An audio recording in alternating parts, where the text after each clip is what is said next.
अपने ही जन्मदिन में क्या कहा जाए।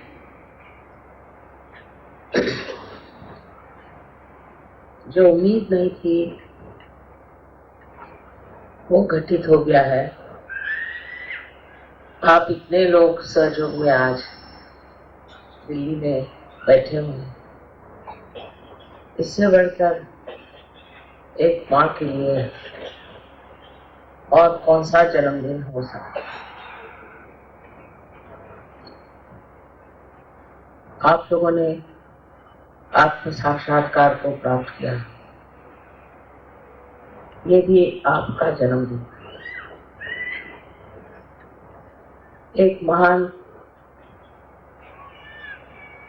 कार्य के लिए आप लोग तैयार हुए हैं और ये महान कार्य आज तक कभी हुआ नहीं, उसके आप संचालक हैं। इससे बढ़ के और मेरे लिए क्या सुख का साधन हो सकता।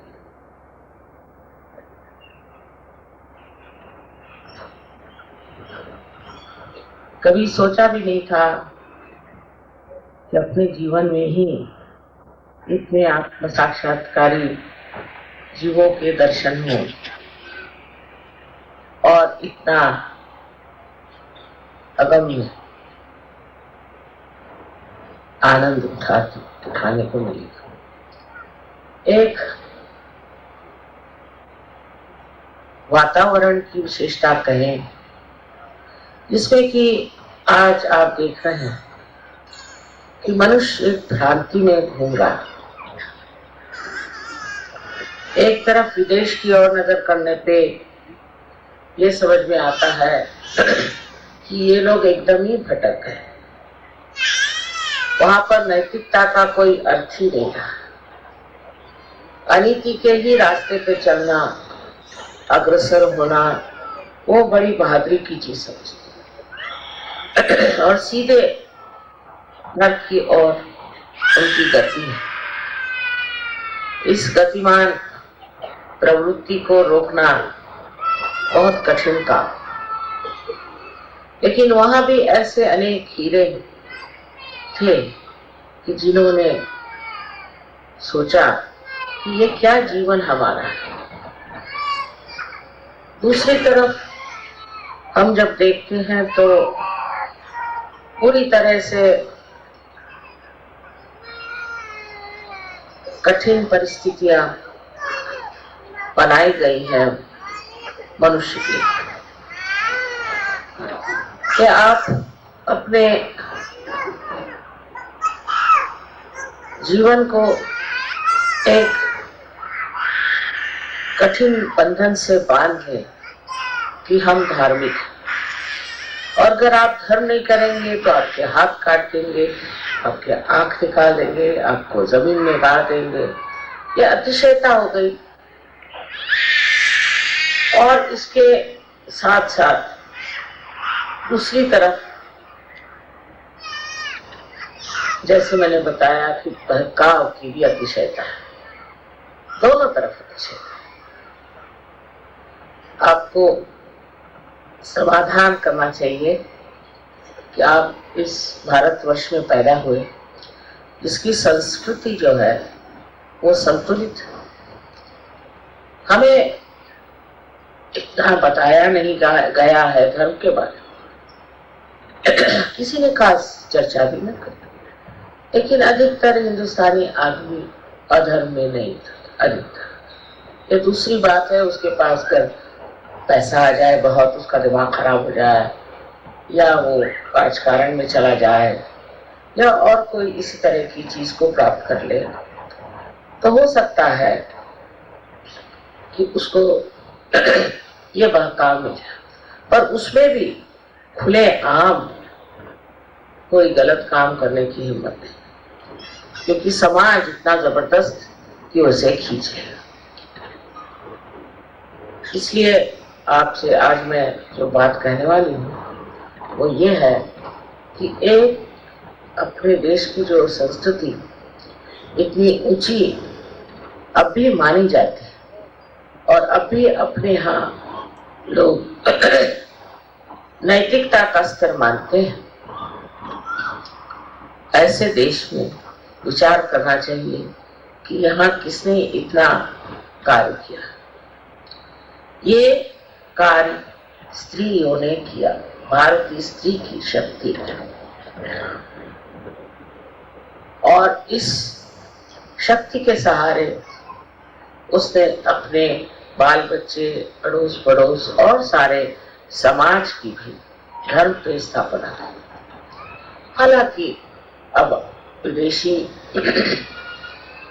संस्कृति का असर आ रहा है और उससे हो सकता है हम लोग भी थोड़े बहुत प्लावित हो सकते हैं, पर अतिशयता में जाना बड़ी कठिन बात है, क्योंकि हम लोग जकड़े हुए अपने देश की परंपरा।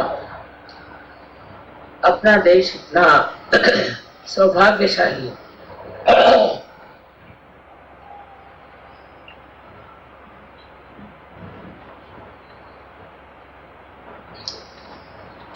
कि यहाँ पर एक से एक महात्मा होगा, नए संत हो गए, इतने यहाँ पर अवतरण हिंदू धर्म में नहीं, मुसलमानों में भी, और आप जानते हैं सिखों में बड़े बड़े धर्मात्मा इस देश में आए। इस देश की जो विशेषता है कि इस भूमि में ही जैसे कोई आध्यात्म फंसा। न जाने कैसे लोग आध्यात्म की ओर चलते हैं और मानते हैं। सहयोग की प्रणाली में हम लोग संतुलन में खड़े हैं।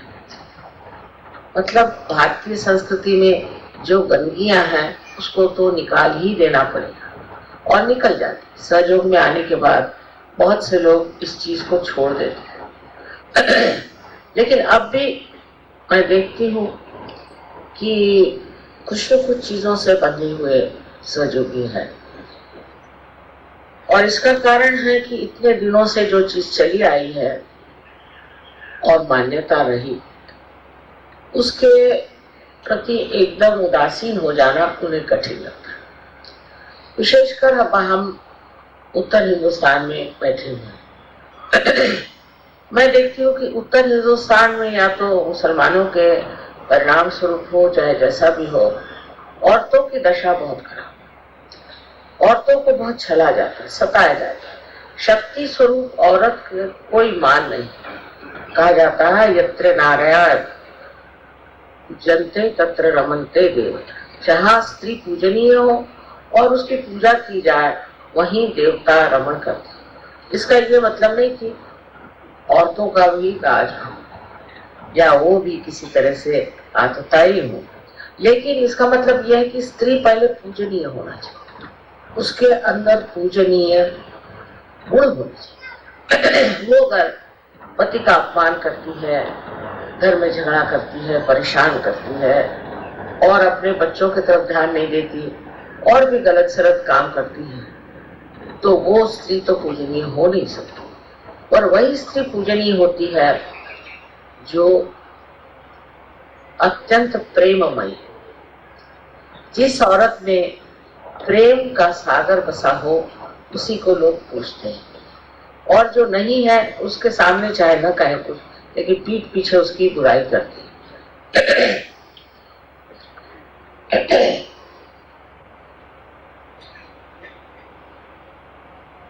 हमारे यहाँ स्त्री को शक्ति माना जाता, पर शक्ति जैसे ये आप इतने यहाँ पर बिजली देख रहे हैं, बिजली का क्या कहना चाहिए प्रदर्शन देख रहे हैं, ये स्वयं शक्ति नहीं, शक्ति तो कहीं और से आ रही है और यहाँ इसका सिर्फ प्रदर्शन मात्र है। तो इसी तरह स्त्री एक शक्ति स्वरूप होती है, पर उसका प्रादुर्भाव, उसका मैनिफेस्टेशन जो है वो बाह्य में पुरुष के रूप में होता है। उसके बच्चे, उसके रिश्तेदारी के लोग, उसके पति, उसके ससुर, उसके बाप, ये सब पुरुष उस स्त्री के शक्ति से प्लावित होते हैं और उस प्रेम की शक्ति से प्लावित होने के बाद उनमें भी एक तरह का बड़ा अनूठा सा संतुलन बन जाता। पर जहां पर यह स्थिति नहीं होती, जहां पर घर की माँ और घर की स्त्री और रिश्तेदार, इन औरतों में वो प्रेम का प्रदर्शन नहीं होता है, उल्टे क्रोध, मत्सर आदि षड्रिपुओं से वो अगर भरी रहती है, तो ऐसे घरों में कभी भी प्रेम या आनंद आ ही नहीं सकता। ये स्त्री का ही एक बड़ा भारी कार्य है, उसमें हम दबे जा रहे हैं।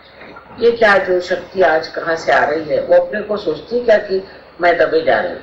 वो तो ये सोचती है कि ये प्रकाश, ये ना मेरा कर्तव्य कार्य है और उसे मैं करूं और खुशी खुशी सारा काम।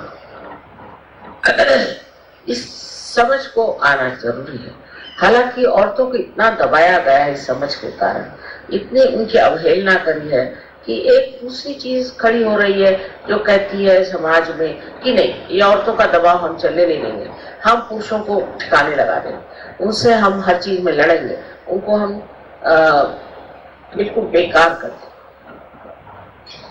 ये सब करके देखिए, और देशों में जहां जहां ये हो रहा है, वहां के बच्चों का हाल देख लीजिए और वहां के सब चीजों का हाल देखिए।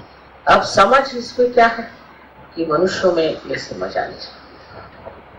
मनुष्य में ये समझ सिर्फ स्त्री में ही नहीं पर पुरुषों में आनी चाहिए। ये पुरुषों को सोच लेना चाहिए कि हमारी स्त्री जो है ये स्वयं साक्षात लक्ष्मी स्वरूप है और उसका मान हमें रखना चाहिए। पहले तो स्त्री भी पुरुष का मान रखे और पुरुष भी स्त्री का मान रखे। मैं देखती हूँ सहयोग में अब बहुत कुछ ठीक हो गया है, लेकिन हम लोग जब शादियां करते हैं सहयोग में तो देखते हैं कि जिन लोगों की शादियां, समझ लीजिए जिन लड़कियों की शादियां इंग्लैंड अमेरिका में हुई, तो वो उनके पति उनके इतने गुलाम बन जाते हैं कि उनका दिमाग खराब हो जाता है। सबका नहीं, सबका नहीं।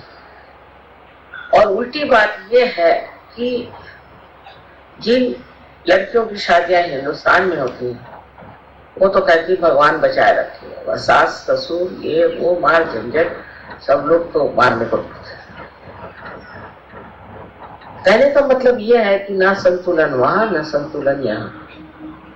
ये संतुलन स्थापित करने के लिए सहयोगियों को समझ लेना चाहिए। इसका मतलब ये नहीं कि कोई पति को अपने सर पर बिठा ले या कोई पत्नी को सर पर बिठा ले। इसका मतलब है कि प्रत्येक का एक मूल्यांकन होना चाहिए, इवैल्यूएशन। सबको वैल्यूएशन करने के बाद आप समझ सकते हैं कि कहां तक आप संतुलन में। आप दूसरों की बात नहीं सोचिए, अपनी बात सोचिए।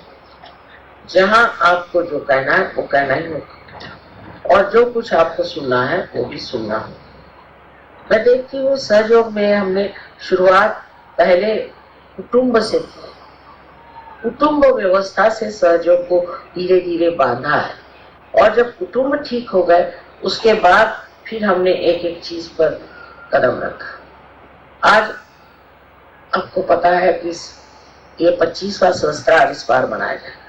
25 साल हो गए जब सहस्त्रार खुला था, तब से लोगों ने इस चीज को प्राप्त किया और प्राप्त करके एक इससे बड़े प्लावित हुए, नरिश हुए, आज इस स्थिति में आ गए। अब हमारे लिए आगे क्या करते हैं? कुटुंब से शुरू करें तो कुटुंब में हमें शांति प्रस्थापित करनी। पहली चीज है शांति। जहाँ शांति नहीं होगी वहां कोई भी चीज पनप नहीं सकती। समझ लीजिए ये यहाँ जो गमले रखे हैं ये सब हिलने लग जाए तो ये बढ़ेंगे, खत्म हो जाए। तो सबसे पहले हमें शांति प्रस्थापित करनी। इसमें आदमी को भी मान देना चाहिए लेकिन औरतों को भी समझ रखनी चाहिए। दोनों जगह ये चीज रखने से पहले घर में शांति होने से अपने बच्चे जो है सुरक्षित रहे और उनके अंदर एक अपने प्रति, स्वयं के प्रति एक जागरूकता आएगी और वो समझ लेंगे कि वो भी एक सहयोगी है, उनके माँ बाप भी सहयोगी हैं और एक उनका परम कर्तव्य होता है कि वो अपने माँ बाप का नाम और भी उज्ज्वलित करें। अब मैं देखती हूँ कि सहयोग बढ़ते बढ़ते अब एक समाज में तो आ ही गया है, किंतु और भी क्षेत्रों में बढ़ रहा है। माने अब हम लोग यहाँ पर जैसे लोग आए हैं, कोई मद्रास से आए हैं, कोई महाराष्ट्र से आए हैं, कोई कहीं से आए, तो देश और देश इस तरह से विचार करते हुए सहयोग कर। अब इसमें भी उसी तरह का प्रकार होता है। जैसे अब दिल्ली वाले आए तो उन्होंने कहा कि माँ आपका बर्थडे दिल्ली में होना चाहिए। अच्छा भाई कर दें, वो तो मानना ही पड़ेगा। दिल्ली वालों को कौन मना कर सकता है यहाँ बर्थडे नहीं हो। बाप रे, हो गया फिर मेरा। तो मैंने कहा भाई शांतिपूर्वक ये चीज दिल्ली में ही करो, वो अच्छा रहेगा और व्यवस्था भी यहाँ अच्छी होती है, सब लोगों का इंतजाम भी होता है, सब दृष्टि से मैंने कहा ठीक है। लेकिन उसमें हम दिल्ली वाले हैं या हम दिल्ली वाले हैं ऐसा लेकर के भी लोग झगड़ा। अब ये तो बड़ी ही संकुचित प्रवृत्ति, मतलब जो सहयोग का दूसरा सामूहिक स्वरूप, उसे समझने में हमने गलती। सामूहिकता में अगर आप नहीं उतरेंगे तो आपका जो संतुलन है वो डावाडोल। तब हम कहें कि अच्छा बात इस बार हम बम्बई में हो जाए बर्थडे, क्या है कहीं भी हो बर्थडे तो होगा ही, हमारी तो उम्र बढ़ने वाली है, आप चाहे कहीं भी करिए। लेकिन उसमें फिर उलझन हो जाएगी कि भाई इस बार माने से क्यों किया, या तो लोग ये कहेंगे हमसे कोई गलती हो गई, और या ये कहेंगे कि माँ ऐसा आपने क्यों किया, दिल्ली वालों ने इतने बार आपने किया था, अब इस बार क्यों नहीं कर रहे दिल्ली वालों। तो ये जो तादाद में हमारा गलत चीजों से आइडेंटिफिकेशन है, हम यहाँ के रहने वाले वहां के रहने वाले। पहले तो यहाँ तक था कि एक गली में रहने वालों में भी झगड़ा होता, अब वो खत्म। फिर अलग अलग मोहल्ले में रहने वालों में बड़ा झगड़ा होता और हर एक मोहल्ले के लोग अलग अलग बैठ के मैं देखा करती थी, अरे बाप रे अभी ये चल ही रहा है। फिर वो मोहल्ले छूटे हर जगह। अब भाषा पर भी थोड़ा बहुत आ गया, भाषा पर आ गए कि ये फलाना भाषा बोलते हैं, हम ये भाषा बोलते हैं, भाषा।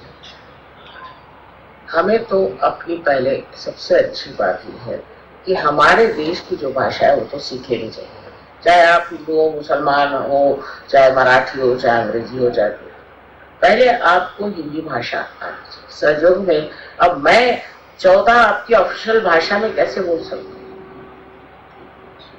और आपसे वार्तालाप कैसे होगा। तो जो भाषा माँ को आती है, हिंदी मेरे समझ में मैंने कभी सीखी नहीं, पढ़ी नहीं, पर हिंदी भाषा का हमेशा मुझे बड़ा मान रहा और इसलिए हिंदी भाषा मुझे आती। इसलिए आप लोग सब अगर हिंदी भाषा सीखें तो सहयोग पे बड़ी मेहरबानी हो जाएगी और इससे आपका भी लाभ हो जाएगा। बहुत से लोग हिंदी सीख गए मेरी टेप सुन करके बाहर, प्रदेश के लोग जो है वो बड़े जोर से चिपक जाते हैं किसी चीज में, वो लोग हिंदी बोलने लग गए। और हमारे यहाँ अब भी ऐसे लोग हैं कहते माँ हिंदी भाषण मत दो, आपको चाहिए तो तमिल में दो या तेलुगु में दो, मुझे नहीं आती ना तमिल तेलुगु। अब मैं क्या, इसलिए ये भी जो हमारे अंदर भिन्न भिन्न भेद है इनको बिल्कुल खत्म कर देना चाहिए। जातीयता के भेद तो है ही हमारे अंदर पहले ही से बसे हुए।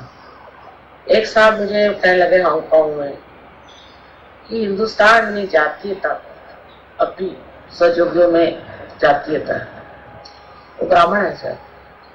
मैंने कहा अच्छा बताइए, क्या आप किसी हरिजन से शादी करेंगे? घबरा हरिजन से? अभी हरि के जन है, उनसे शादी करने में क्या, हरिजन से नहीं कर। तो पहले बाकी सब लोगों में हो जाए, फिर धीरे धीरे हरिजन को भी मान लें। लेकिन परदेश में ये झगड़ा ही नहीं। कितनी हरिजन लड़कियों की शादियां मैंने बाहर करा दी, और लड़कों को भी। उनको पता ही नहीं कि ऐसी जाति पाति करके कोई चीज होती है, कोई हरिजन होता है और कोई, अब नहीं कहेंगे कोई क्या। इस प्रकार हमारे अंदर इतनी भिन्नता का स्वभाव है। हम भिन्न है, वो भिन्न है, वो। अब भिन्नता भी आवश्यक चीज है, ये नहीं। परमात्मा ने हरेक को भिन्न भिन्न बनाया। हरेक की शक्ल का एक बनाते तो कोई किसी को पहचान नहीं पाता है। जैसे कोई आपने आर्मी खड़ी कर दी, इसी तरह से सबकी शक्ल हो जाती। तो भगवान ने एक पत्ता दूसरे से नहीं मिलता, ऐसा पत्ता बनाया है कि ये पत्ता आप कहीं दुनिया में जाके ढूंढे तो एग्जैक्टली सेम नहीं हो सकता, पता ही। ये उसकी कमाल है। और अगर ये सोचने लग जाए कि ये भिन्नता ही हमारी विशेषता है, तो फिर आप पत्ते के लेवल पर है, उससे आप उठे, उसको उससे उठकर देखिए तो आप समझ जाएंगे कि आप जो है वो एक विशेष व्यक्ति, योगी जन, जिनकी की जात पात कुछ नहीं। शास्त्रों में लिखा है सन्यासी की जात पात नहीं। जब सन्यासी हो गए आप क्या रह गए, अंदर से छूट गए सो सन्यासी, तो आपकी जात पात कैसे रहे? इसका बड़ा विरोध करना चाहिए। जात पात का बहुत ही विरोध करना चाहिए और सिर्फ गुण ग्राहकता होनी चाहिए कि किसमें क्या गुण है, उसको पाना चाहिए और उसको समझना चाहिए। इस एक मर्यादा से जब हम गुजर जाते हैं तब फिर देश विदेश से हमारा संबंध आता है। अब मैं आपसे क्या बताऊं कि परदेश में मैंने जो लोग देखे उनमें बहुत ज्यादा यांत्रिक लोग हैं। यांत्रिक, यंत्र को विश्वास करते और साइंस में विश्वास करते, पढ़े लिखे, लेकिन सहज में जब वो उतरे तो जैसे कोई प्रेम सागर में ही उतर गए हो, उसकी डुबकियां लगा। अब यहाँ पर आप देखिए कि 500 आदमी बाहर से आए, इतना नितांत उनका प्यार है मेरे साथ, क्योंकि कहते कि जब हम बात सोचते कि हमें आपसे प्यार है तो ऐसा लगता है कि चारों तरफ से हमें प्रेम और आनंद के सागर में घेर दिया। अब कल देखिए उनको कुछ समझ में नहीं आ रहा था कव्वाल, और आनंद की लहरियों से वो भरे हुए। उसे सीखने की बात ये कि बिल्कुल निर्वाज, किसी भी तरह की आशा न रखते हुए वो प्रेम में उतरना चाहते। और क्योंकि हम लोगों को अभी प्रेम की महत्ता मालूम नहीं है, हो सकता है कि अब भी हम बहुत, जैसे हिंदुस्तानी चिट्ठी आएंगे तो मेरा बाप बीमार है, मेरे बाप का ससुर बीमार है, फलाने का फलाना बीमार है, उसको आप दे दीजिए, उसके पास नौकरी नहीं है, मेरी सब बैंक्रप्सी हो गई, मेरा भाई जेल जा रहा है। सब यही बात है। यहाँ तक कि वो सोचते हैं कि एक तरह मेरे ऊपर एक अधिकार है क्योंकि मैं भी एक हिंदुस्तान में पैदा हुई हूँ और आप लोग हिंदुस्तान। पर ये बड़ी निम्न चीज है, इसको मांगने की जरूरत ही नहीं अगर आप सजो। ये अपने आप घटित हो सकता है, ये विश्वास परदेशी लोग। अब आपको मैं एक आश्चर्य की बात बता, एक औरत यूएन में काम करती थी, सहयोगिनी, वो मेक्सिको में चली गई यूएन में। उसका एक लड़का, उसको ऐसी बीमारी हो गई कि वो बीमारी पुष्ट आती रहती है और इस लड़के पे बड़े जल्दी आघात हुआ और 1 महीने के अंदर वो बच्चा मर गया। वो सहयोगी नहीं, ये सहयोगी। इसने मेरे पास 3 चिट्ठियां भेजी, उसमें उसका नाम लिख के भेजा, ये बीमारी है, पता नहीं कौन सी अजीब गरीब लंबी चौड़ी बीमारी उसको है, और ऐसे 3 चिट्ठियां मेरे पास है। मुझे बड़े उसके लिए कहती हूँ कि क्या कहूँ मैं अपनी इंसानियत की भाषा में तो कहा नहीं जाता, पर एक तरह से जैसे खिंचाव, खिंचाव। और चौथी उसकी चिट्ठी आई कि माँ आश्चर्य की बात है, मेरे लड़के को मैं ले गई थी हॉस्पिटल, तो उन्होंने कहा इस तो सब नेगेटिव है, बिल्कुल परफेक्ट हेल्थ।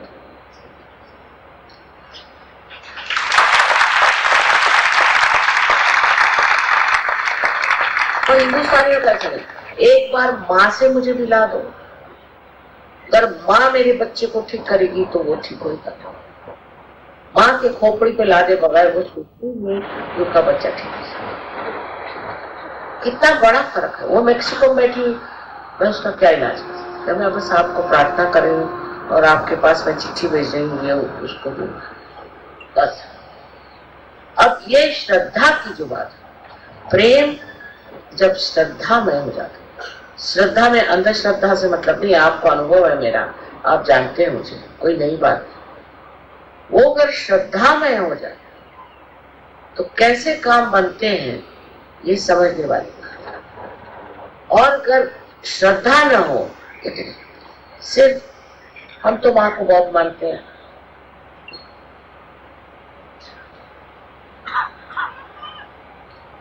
ऐसे मानने वाले, ईसा को मानने वाले बैठे हैं, मोहम्मद साहब को मानने वाले बैठे हैं, उनको माने। अरे तुम क्या हो, तुम्हारे अंदर कौन सी विशेषता है, तुमने क्या प्राप्त किया, इसे सोचना। हमने ये देखा कि जो कुछ भी इन लोगों ने इतने आसानी से प्राप्त किया, उसकी वजह ये कि एकदम प्रेम से शुष्क के अंदर प्रेम इनको मिला ही नहीं। और जब प्रेम नहीं मिला तो जैसे ही उनको प्यार मिला तो एकदम उसकी और वो बिल्कुल पूरी तरह से आकर्षित हो। और उस प्रेम को पाने के उनको दुनिया कोई चीज नहीं चाहिए, कोई चीज। अब आते हैं गणपतिपुरे में हिंदुस्तानियों की शिकायत पर, खाना अच्छा नहीं, मद्रासी कहेगा कि मुझे खाना पसंद नहीं, तो लखनऊ वाले कहेंगे एक साथ क्या खाना बनाते हैं। सबके खाने के शौक उनके बीवियों ने ऐसे बिगाड़ रखे हैं कि उनको कोई खाना ही नहीं पसंद। अब इस हिंदुस्तान में कौन सा एक खाना बताइए जो बनाने से लोग खुश हो, इनको ये पसंद नहीं, उनको वो पसंद नहीं, तो उनको वो पसंद। पर ये कभी नहीं कहेंगे कि खाना अच्छा नहीं, हालांकि पहले बहुत खराब खाना होता था, अब जरा बहुत कहना चाहिए अच्छा हो गया। पर कभी इन लोगों ने ये नहीं कहा कि माँ खाना अच्छा है। अब बाथरूम के लिए भी बड़ी अजीब सी बात है कि मैंने हिंदुस्तानियों ने कहा कि माँ ये हमें बाथरूम पसंद नहीं, तो इंडियन स्टाइल है, हमें तो वेस्टर्न स्टाइल चाहिए। और वेस्टर्न वाले बोलते कि नहीं हमको तो इंडियन स्टाइल चाहिए, बड़ी साफ चीज। अब मेरी समझ में आप क्या करें, इंडियन के लिए बनाए और उनके लिए बनाए। तो मैंने ये कहा अच्छा ठीक है, इंडियन वालों को फॉरेनर्स के साइड में रख दो, फॉरेनर्स को इंडियन साइड में रख दो। पर हम लोग बड़े डिमांडिंग है, जैसे हर समय ये चीज नहीं ठीक, वो नहीं चीज ठीक, ये ठीक कर दो, वो ठीक कर दो। कितनों के घर में अटैच बात हो रही है बताइए। लेकिन इसमें हम लोग अपने सोचते हैं कि हम बड़े ऊंचे हो गए इस तरह के डिमांड्स करते हैं। और इन लोगों से पूछो तो कहते हैं कि माँ शरीर का जो आराम है बहुत उठा, उन्होंने जो बहुत उठा लिया शरीर का आराम, अब आत्मा का आराम, शरीर का आराम नहीं, जो कि हमने उठाया नहीं वही हम सजोग में पूछते हैं कि हमें शरीर का भी आराम है।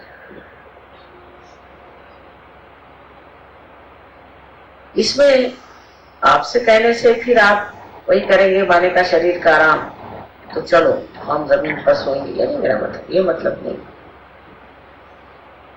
मतलब ये है कि ये सोचना चाहिए कि हमें अब आत्मा का कार्य करना है, आत्मा को संतोष में रखना है। जितना हम शारीरिक चीजों के बारे में सोचेंगे उतना ही हमारा आत्मा दुखी हो जाए, उसका प्रकाश उतना ही कम। और जितना ही हम बाहर के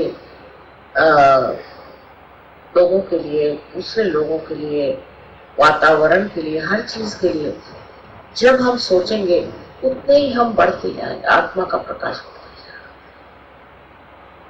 है। और उसमें आपको हैरानी होगी कि आप अपने को पाइएगा कि आप बिल्कुल विश्व के एक नागरिक हो गए।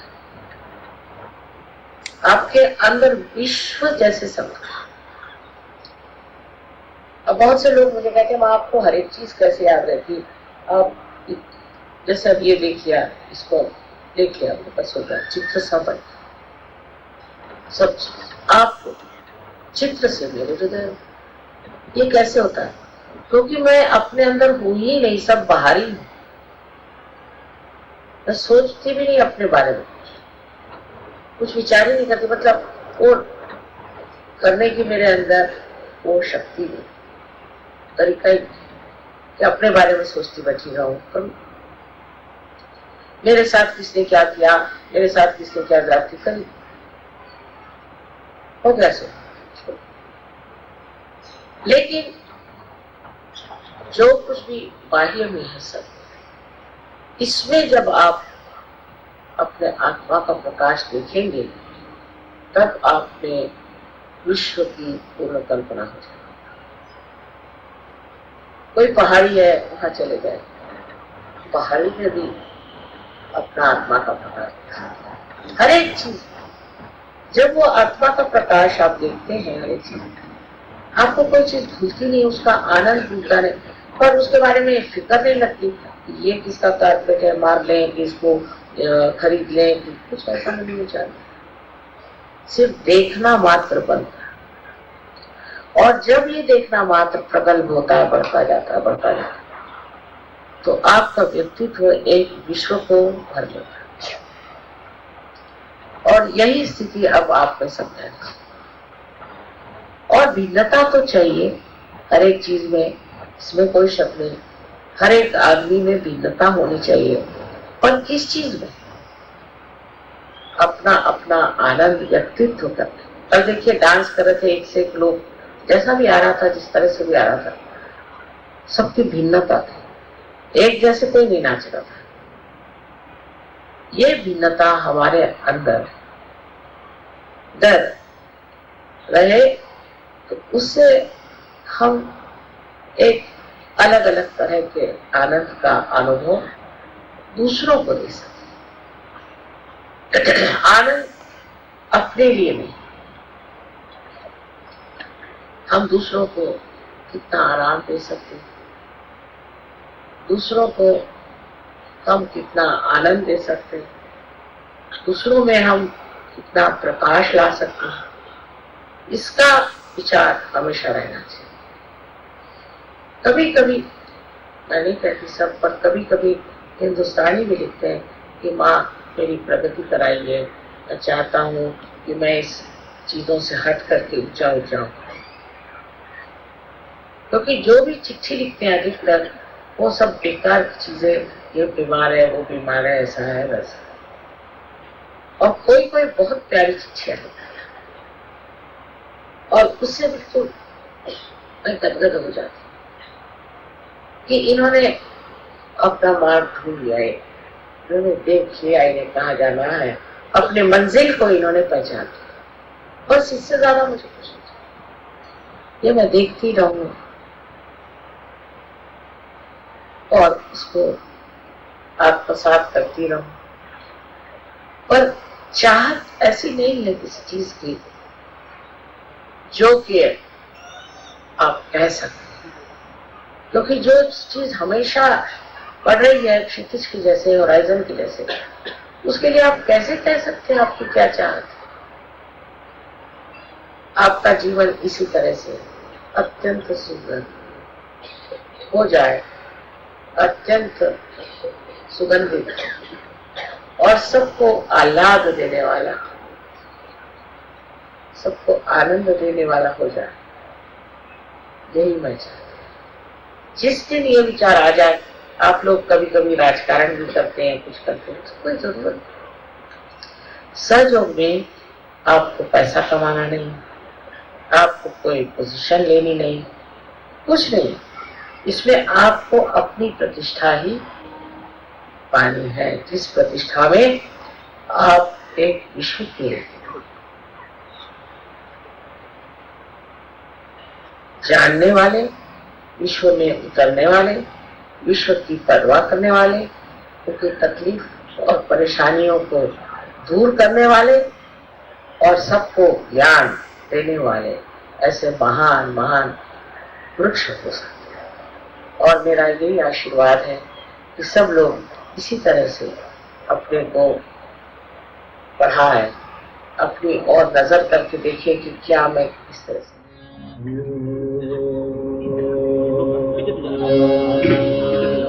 नमस्ते गणपतये त्वमेव प्रत्यक्षं तत्त्वमसि त्वमेव केवलं सत्तासि त्वमेव केवलं धर्तासि त्वमेव केवलं धर्तासि साक्षात् आत्मासि नित्यम्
अनुसार अर्थे तुलसितं तारेण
शुक्र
बोले एक ही साड़ी इनके पास, बोले एक ही साड़ी है।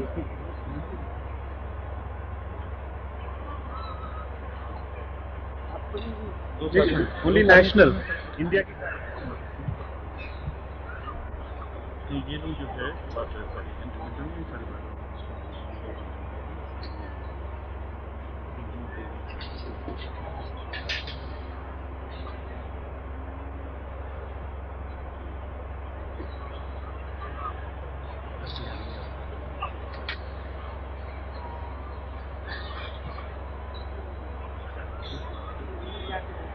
जी सर।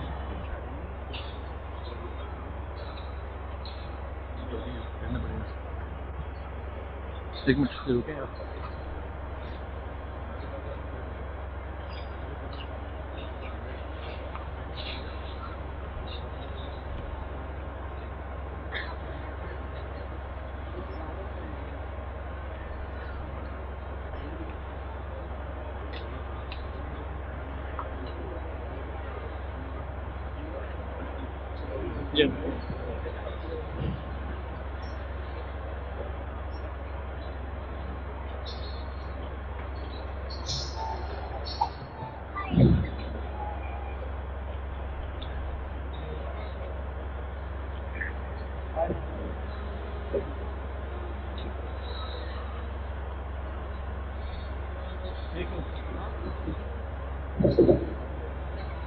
श्री जगदम्बे आई रे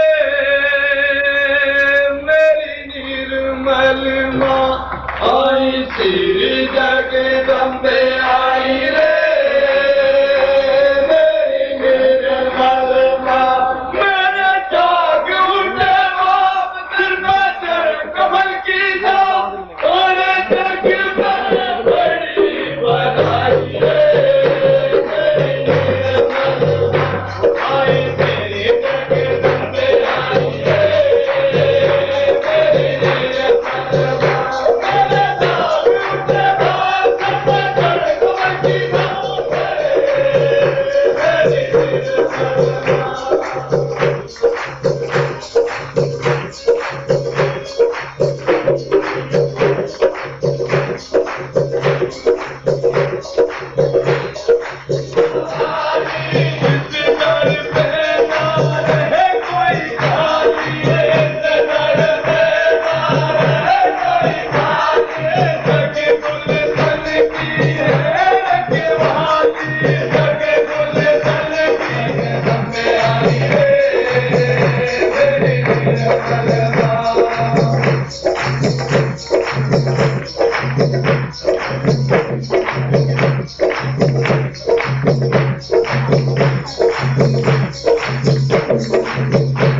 अरे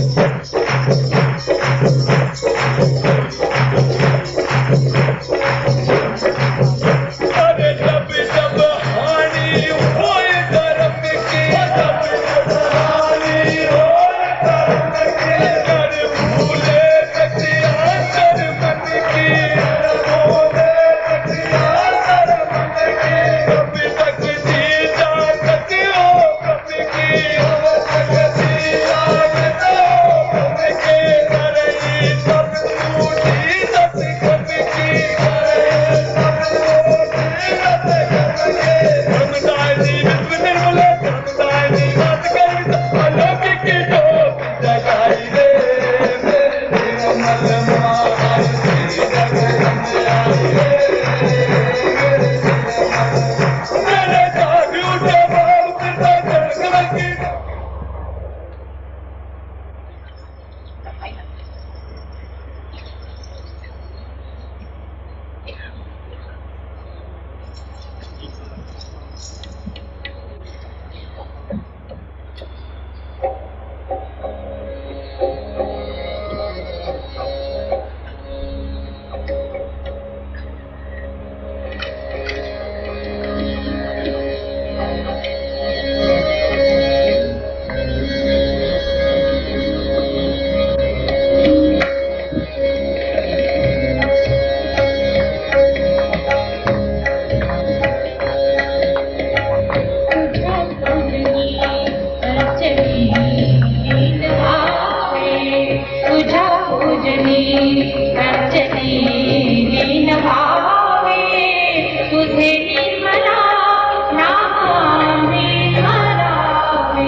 प्रपंच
वो जो पीछे आपके कुमकुम वाला उनको साल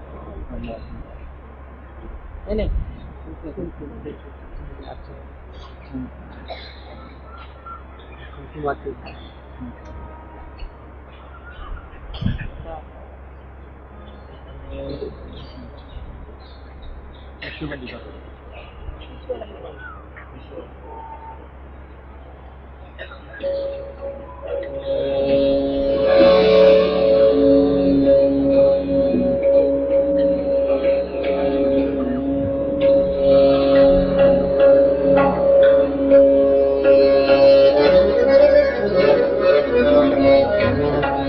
विश्ववंदिता